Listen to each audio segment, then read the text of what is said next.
But as he's walking back, he glances towards the train and sees it pulling out of the spur line and back onto the main track against his written orders, completely oblivious to the inbound express train. Yes, the block signal at the spur line was still in the stop position, but Conductor Evans believed that the written order in his hands was enough to trump that signal.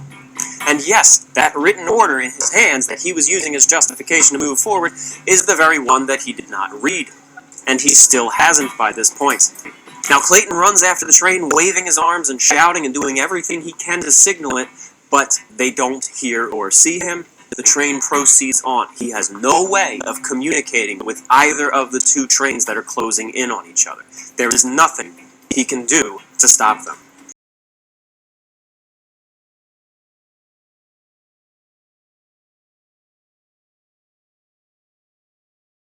Yes, the block signal at the spur line was still in the stop position, but Conductor Evans believed that the written order in his hands was enough to trump that signal.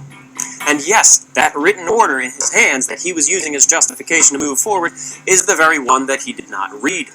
And he still hasn't by this point. The trains proceed on their way for several more minutes, closing in on each other.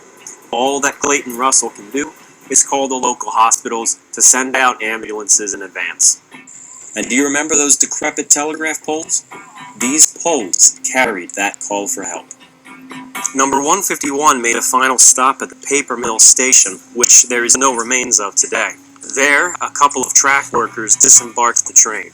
After that, 151 proceeded onward, and it was only a half a mile more to the crash site. The trains approached the gulch, which was the absolute worst points on the line for them to meet. A blind turn, a narrow passage.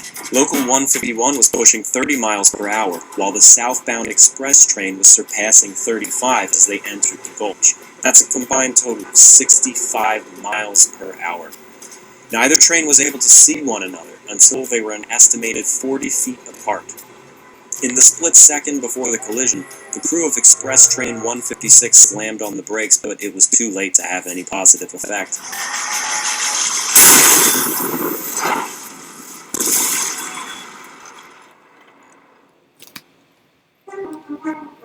The firemen of each train were killed instantly. As boilers exploded, the two locomotives were thrown into the air and landed in a pile, one on top of the other, and both on top of 151's tender. The first two cars in both trains were crushed in on themselves by the impact. Flaming coals rained down in all directions, with quite a few landing on the cars closest to the locomotive pileup. They ignited instantly. The walls of the gulch funneled the flames back, allowing them to rapidly spread to the after cars. Thanks to Station Master Clayton's preemptive calls for help, firemen and rescue workers were there within only a few minutes, with local farmers arriving even sooner. They rushed to the wrecked forward cars, as those were the ones in the most imminent danger, but they couldn't help anyone. One witness recalls seeing passengers inside banging on the windows until they were overtaken by flames. Regardless, the rescue workers couldn't even get in close, as the gulch was an impenetrable, fiery inferno. In quick efforts to get the severely wounded away from the wreck site, they were loaded up into the last car of one of the trains. It was uncoupled before the flames could reach the site. They were loaded up into the In quick efforts to get the severely wounded away from the wreck site, they were loaded up into the last car of one of the trains. It was uncoupled before the flames could reach it, and those who could walk pushed the car several hundred feet away, where it was met by the first ambulances to the scene. Dozens of firefighters worked relentlessly to try to get the blazing inferno out. Obviously, there's no mechanical source for water out here for them to fight the fire, so what they ended up having to do was pump water out of the nearby creek.